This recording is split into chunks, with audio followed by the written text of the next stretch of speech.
Als ich am Karfreitag nach Chiusi aufbreche, regnet es. Es hatte seit einer Woche geregnet, aber magischerweise würde es an diesem Wochenende endlich aufhören. Seit Monaten hatte ich mich auf diese Tour vorbereitet. Nun war es soweit. In den folgenden 3,5 Wochen werde ich 2 italienische Regionen durchwandern: Umbrien und die Marken, bis nach Loreto. Insgesamt 246,3 Kilometer werde ich zu Fuß zurücklegen und dabei 5668 Höhenmeter überwinden. Ich werde durch die Umbrische Ebene wandern und den Apennin überqueren. Ich werde die unterschiedlichsten Straßen auf den unterschiedlichsten Untergründen gehen.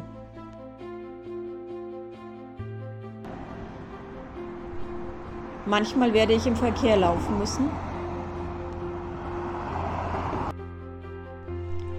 Und dann werde ich stundenlang keinem anderen Menschen begegnen. Katzen, große Hunde, kleine Hunde,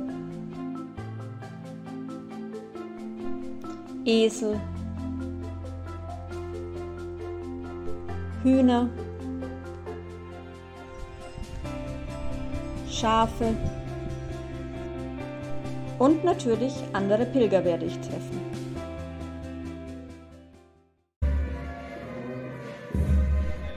Aber als ich am Karfreitag in Chiusi bin, liegt das alles noch vor mir.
So, jetzt sind wir gerade aufgebrochen. Es ist der 4. Wandertag und ist auch eigentlich der letzte des ersten Abschnitts. Also da hinten am Horizont sieht man schon Perugia. Ihr seht das wahrscheinlich nicht, aber ganz da hinten ist schon Perugia. Das ist das Ziel für heute und das Ziel des ersten Abschnitts dieser Wanderung. In Perugia machen wir morgen einen Pausentag und mein Freund wird dann auch morgen wieder zurückfahren nach Hause. Und ich gehe von dort aus dann alleine weiter. Habe dann noch 6 Wandertage in Umbrien, bevor ich dann in die Marken komme. Ja, mal schauen. Also ich freue mich jetzt schon auf den Pausentag morgen, den kann ich gebrauchen. Ist doch was anderes, so viele Tage am Stück mit Rucksack zu wandern.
Außentag in Perugia ist jetzt auch schon zur Hälfte vorbei. Mein Freund ist abgefahren. Morgen gehe ich dann alleine weiter in 2 Tagesetappen bis nach Assisi. Da gönne ich mir dann nochmal einen Pausentag. Eher ein bisschen, um nochmal die Stadt anzuschauen vielleicht. Und dann geht's aufwärts. Dann kommen wirklich Etappen mit etlichen Höhenmetern. Bisher war es noch relativ easy mit den Höhenmetern. Perugia haben wir ein bisschen Sightseeing gemacht, aber nicht ernsthaft. Eher ein bisschen durch die Stadt gebummelt, ein bisschen die Stadt angeschaut. Und dann habe ich mir ein neues Fußbett gekauft für meine Wanderschuhe, weil nämlich, ich weiß nicht, ob ihr das sieht hier, das ist das alte Fußbett. Und hier ist es mir kaputt gegangen, da ist jetzt ein Loch drin, ganz großartig. Es hat jetzt am 4. Wandertag beschlossen, dass jetzt da ein Loch drin ist. Vor allem hatte ich mir eigentlich vorgenommen, mir sowieso neue Fußbetten zu kaufen nach dieser Reise. Ich dachte, okay, diese Reise machen sie noch und dann kaufe ich mir ein neues Fußbett.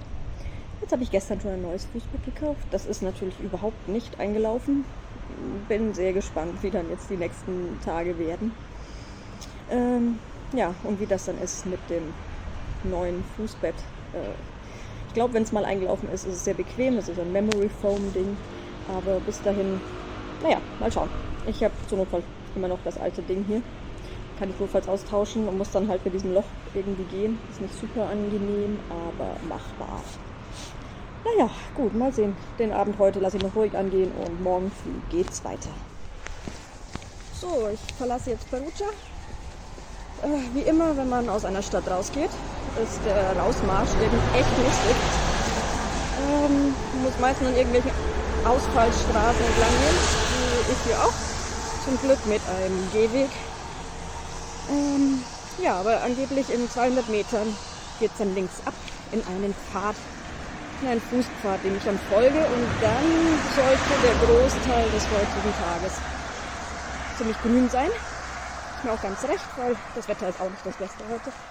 Da möchte ich nicht so gern an der Straße entlang gehen. Na gut, dann starte ich mal meinen ersten Solo-Pilgertag.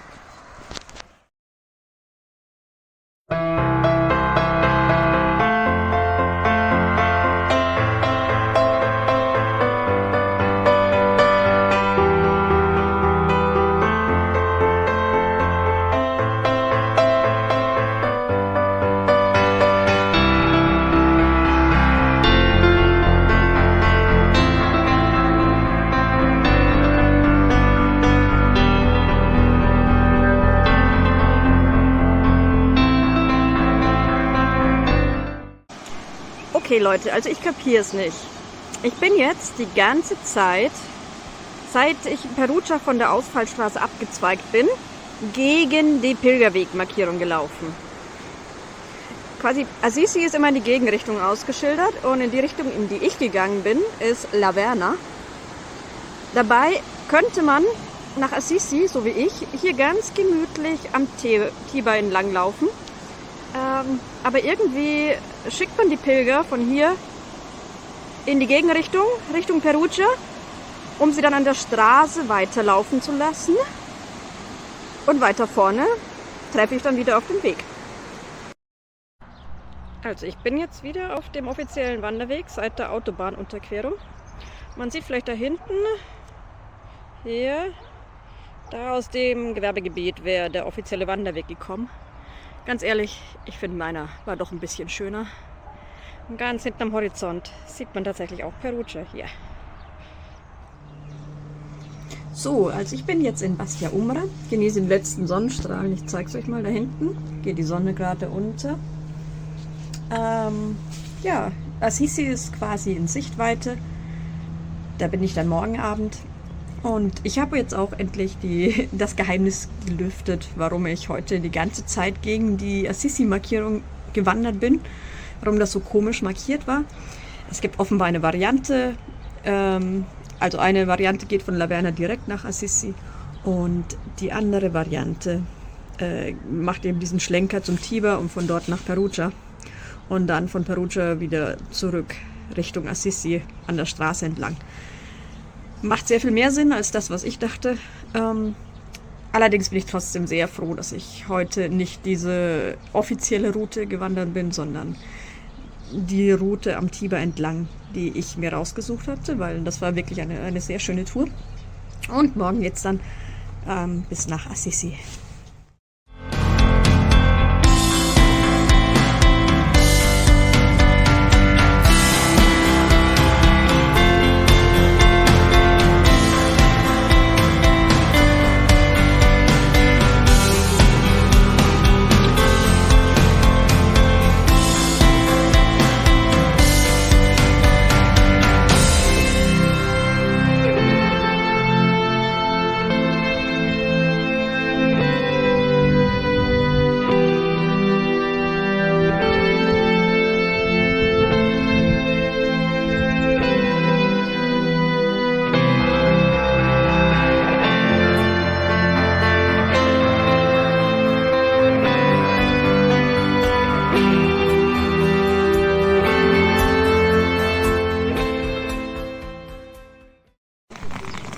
So, ich starte jetzt in Assisi.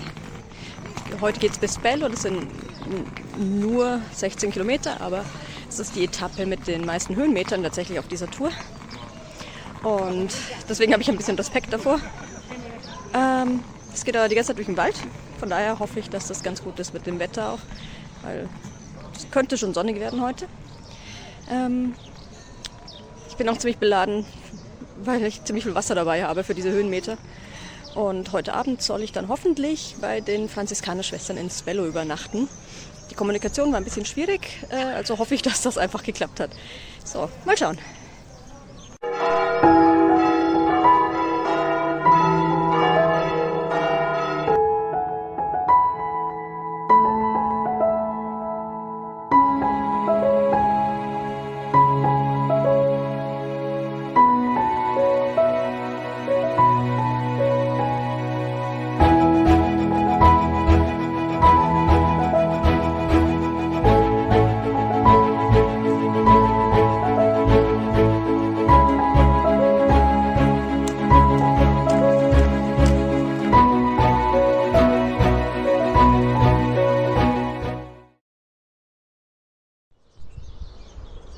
Ich bin jetzt völlig zerstört in Spello angekommen. Die Etappe heute war wirklich krass. Aber ja, also war an sich eine schöne Etappe, aber wirklich übel. Und jetzt gehe ich hier den Berg wieder runter. Da runter, irgendwo. Da sind die Franziskanerschwestern, bei denen ich hoffentlich heute Nacht absteige und vielleicht sogar verköstigt werde. Wie gesagt, die Kommunikation war ein bisschen schwierig und ich glaube, wenn das jetzt nicht geklappt hat und ich da unten nicht schlafen und essen kann, dann lege ich mich hin und weine oder so. Weil sonst muss ich den ganzen Berg hier wieder hoch. Da habe ich überhaupt keinen Bock. Na gut, mal schauen.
Heute mal wieder ein bisschen mit der Route variiert, weil die Via Lauretana verläuft da drüben auf der Straße, wo der Verkehr rauscht. Und hier parallel dazu verläuft ein anderer Pilgerweg. der Camino Francescano delle Marche. Und der verläuft hier wunderbar wieder im Grün. Da drüben durch den Verkehr. Ja, es rentiert sich wirklich immer wieder mal einen Blick drauf zu werfen, wo die Wege entlang führen und ob es parallele Wege gibt, die irgendwie angenehmer zu gehen sind.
So, ich bin jetzt raus aus Colfiorito, nähere mich jetzt der Regionengrenze.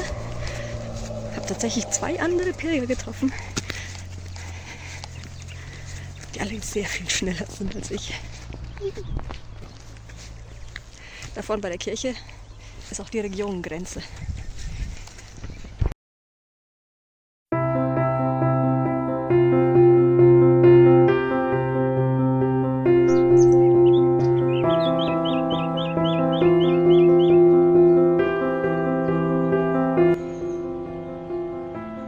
Da unten verläuft die Via Lauretana offiziell auf der Straße. Ist heute zum Glück nur Feiertagsverkehr, also hauptsächlich Motorräder. Ich dagegen gehe hier wieder parallel auf dem Camino Francescano. Der hat zwar ein paar Höhenmeter, aber ist komplett autofrei und im Grün und nicht auf Asphalt.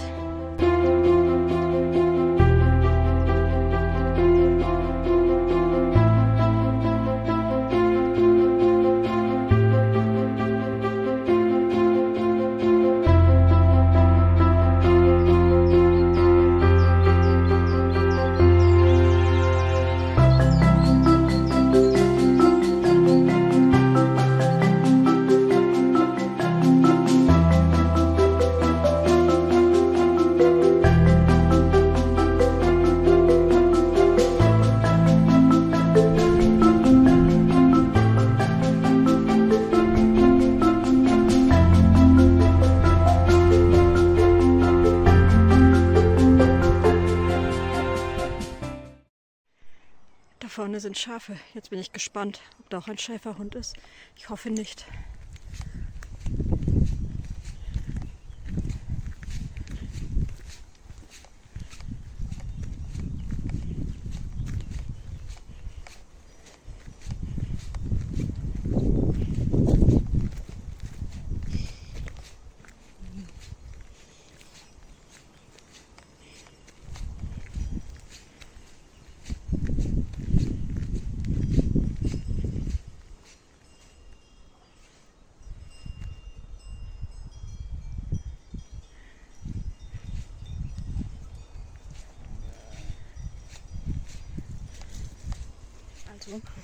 Es gab Hunde,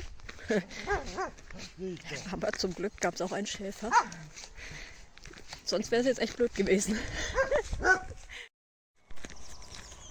Schönen guten Morgen. Ich bin gerade aufgebrochen in der Nähe von Muccia.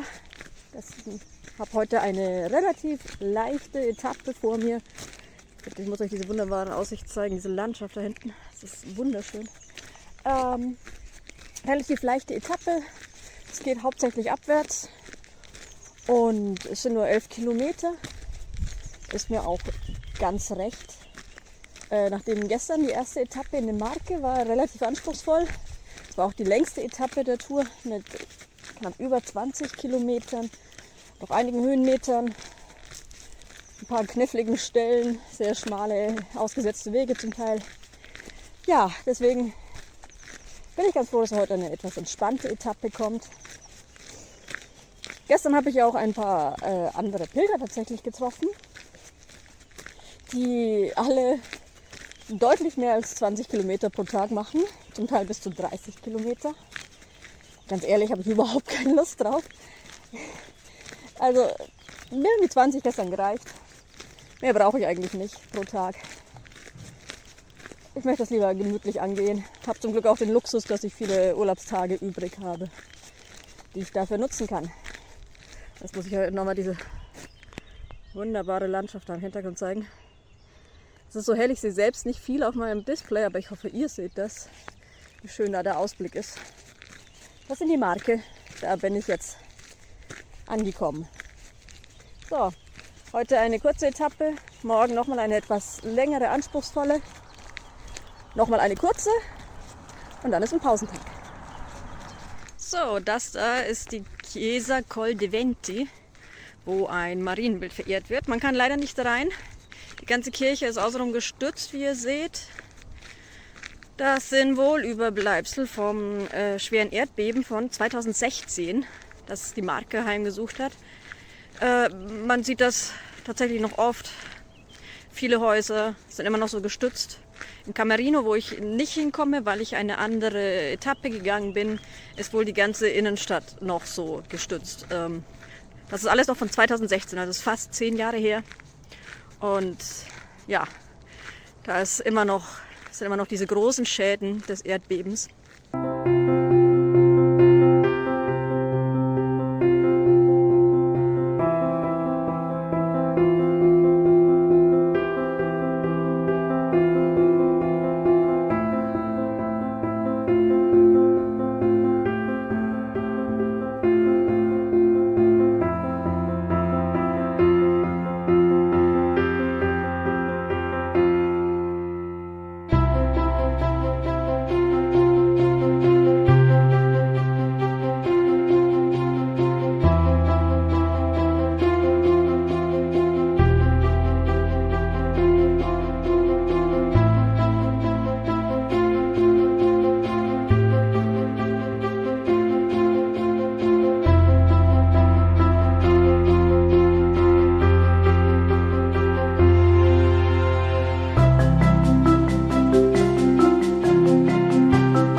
Dieses hübsche Bächlein hier existiert nicht auf meinen Karten, aber ich muss hier durch.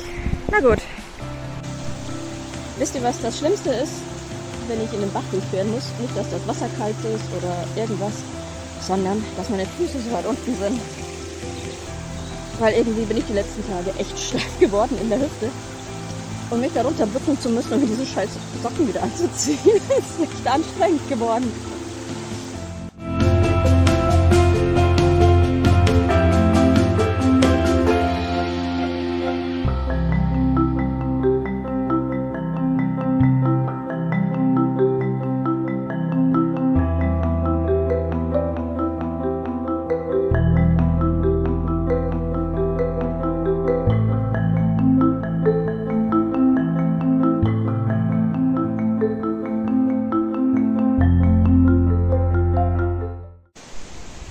Okay, jetzt war ich gerade am Santuario Madonna del Sasso wunderschön an den Felshang gebaut und ja, wie der Name schon sagt, die Madonna vom Fels. Und es gibt da so ein kleines Fensterchen, durch das man eben in die Kirche reinschauen kann. Und das habe ich gemacht und gucke so und höre dann über mir auf einmal so rascheln und denke, ja, irgendein großes Tier, große Eidechse, keine Ahnung. Und dann geht neben mir so ein kleiner Felssturz nieder. Also nicht groß, nur so faustgroße Stücke, aber so einen Meter neben mir. Und ich bin ganz schnell weggerannt, weil ich Angst hatte, dass da noch mehr nachkommt. Kam, glaube ich, nicht. Aber jetzt brauche ich, glaube ich, eine Pause.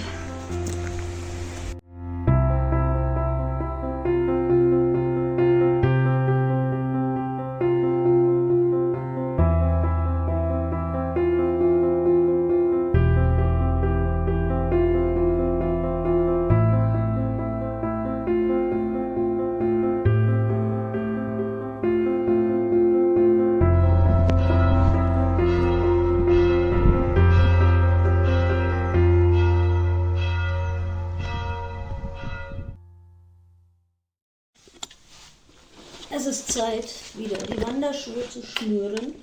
Heute geht's ziemlich spät los. Ich habe heute eine sehr kurze Etappe vor mir.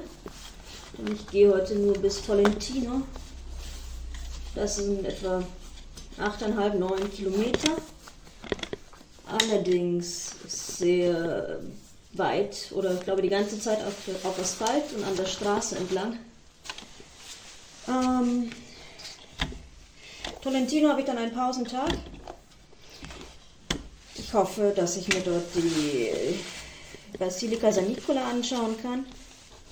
Eigentlich wollte ich dort auch schlafen im Kloster, aber das Kloster war tatsächlich schon ausgebucht. Deswegen habe ich mir dann ein kleines Bed and Breakfast genommen und bin dann jetzt 2 Nächte in Tolentino. Und dann geht es weiter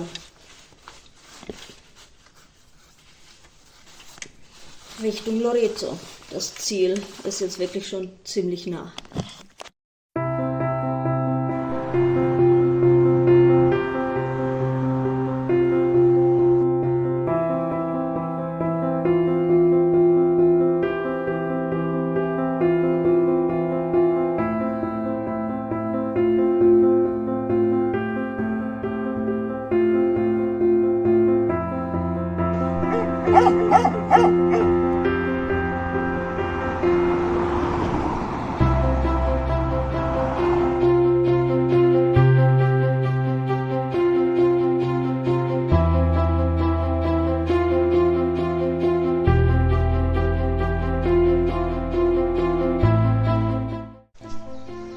Also nachdem ich jetzt kilometerweit über Landstraßen und Gewerbegebiete gelatscht bin, jetzt weiter über Landstraßen hier latsche, ja, komme ich jetzt hier an ein komplett neues Stück Straße und schaut euch das an. Wie wunderschön. Mit Geh- und Radweg.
Also ich bin in Tolentino und in dieser Stadt ist wirklich als eine einzige Baustelle.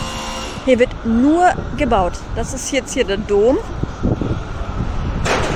Ja, da fährst du rum.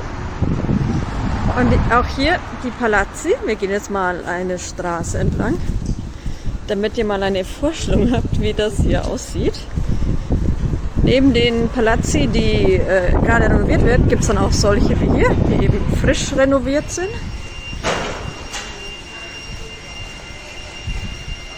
Aber, also wirklich gefühlt jeder dritte Palazzo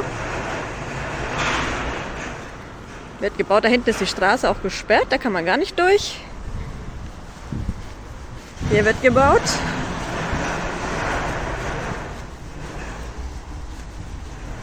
So, wir gehen dann hier weiter. Also ich kann nur sagen, falls ihr vorhabt, in die Marke zu kommen und nach Tolentino wollt, wartet vielleicht noch ein paar Jahre. So, endlich. Ich gehe jetzt aus Tolentino wieder raus. Und ich bin überhaupt nicht traurig.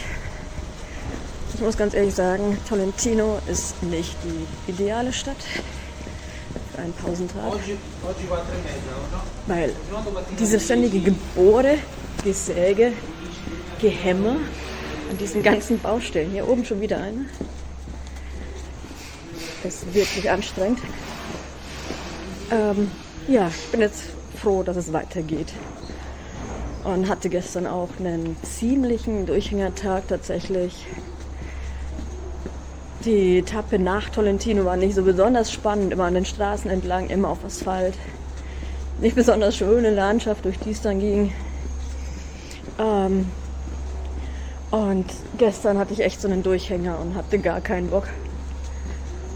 Und dann noch dieser ganze Lärm überall hier in dieser Stadt. Ich hatte eigentlich gedacht, nachdem ich jetzt da tagelang durch die Pampa gewandert war, wäre es eine schöne Idee, einen Pausentag in einer Stadt zu machen. Aber im Endeffekt war das hier dann einfach nur Pampa mit viel Baulärm. Und das war eine ganz ungute Kombination. Und davon kommt die nächste Baustelle. Ja, ich bin jetzt froh, dass es weitergeht.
Komme ich gerade so meinen Weg von da oben herab und dann sehe ich da hinten, ich habe keine Ahnung, ob ihr das sehen könnt, aber ganz da hinten ist das Meer. Wie cool.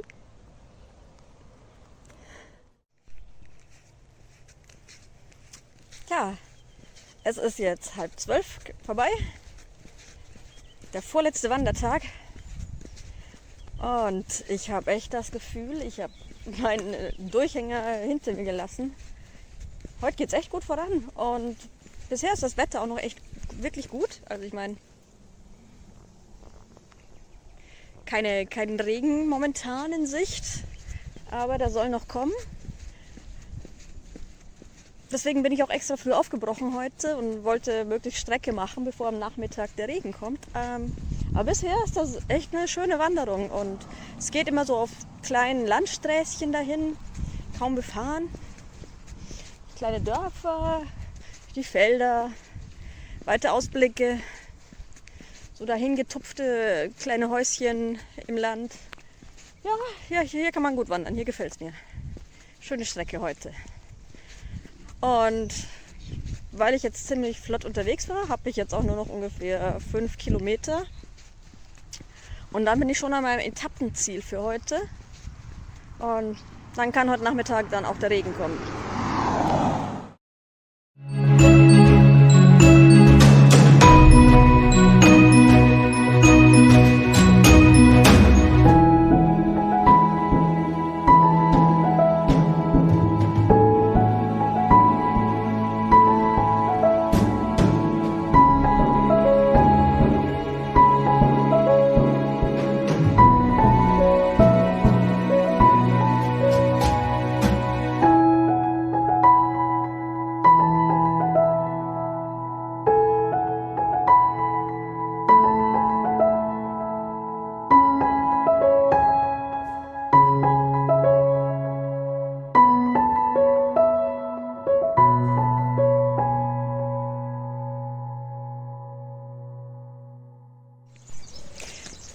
Letzter Tag heute. Bin gerade aufgebrochen. Es ist kurz vor 8 Uhr. Bin echt früh unterwegs heute. Weil zum einen soll es heute regnen. Zum anderen will ich jetzt echt ankommen. Letzter Tag, ich kann es gar nicht glauben. Ja, los geht's. Die letzten 15, 16 Kilometer. Und dann sind wir da.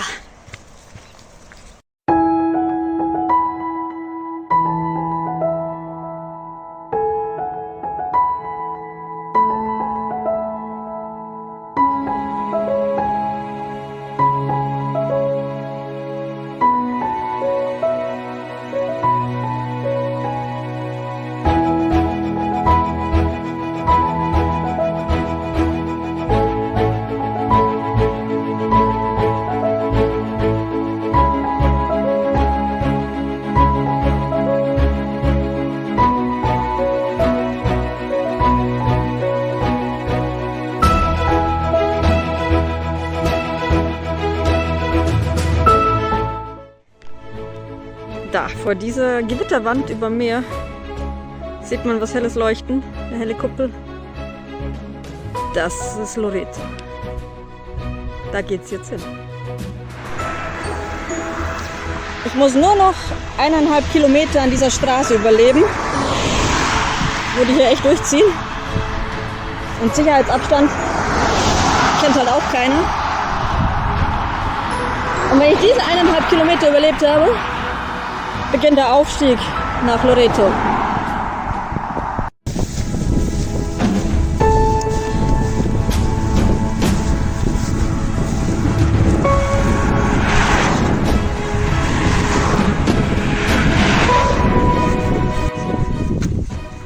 Leute, das war ein Scheiß. Wer bis jetzt noch nicht katholisch war, der wurde das ganz sicher auf diesen letzten paar Kilometern hier.